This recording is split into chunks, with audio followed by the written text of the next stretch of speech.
bonds oversubscribed 5 times, and the Fed says big banks can weather a recession.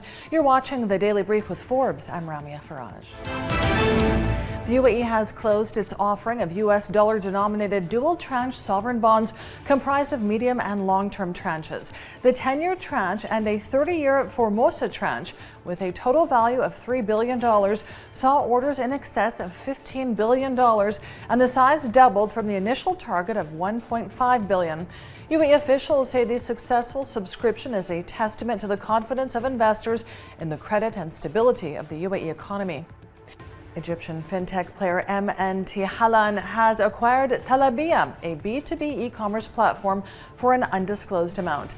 Talabia offers FMCG supplies directly to small merchants, retailers, and soon consumers with next-day delivery.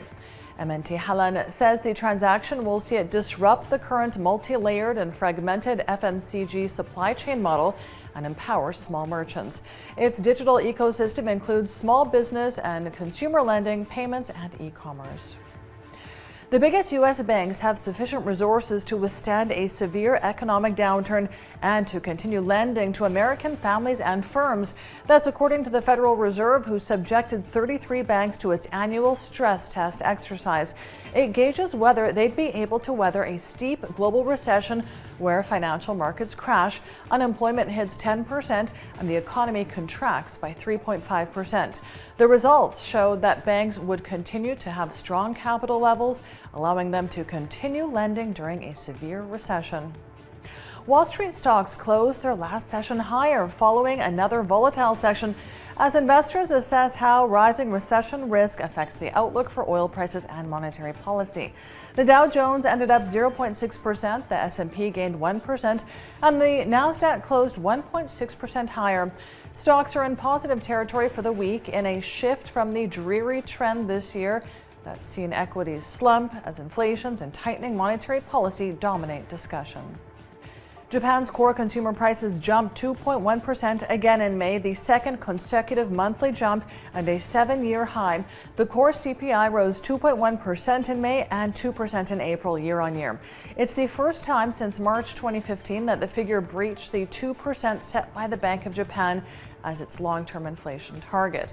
It comes after the Japanese central bank last week stuck to its monetary easing policy, even as other central banks raised interest rates.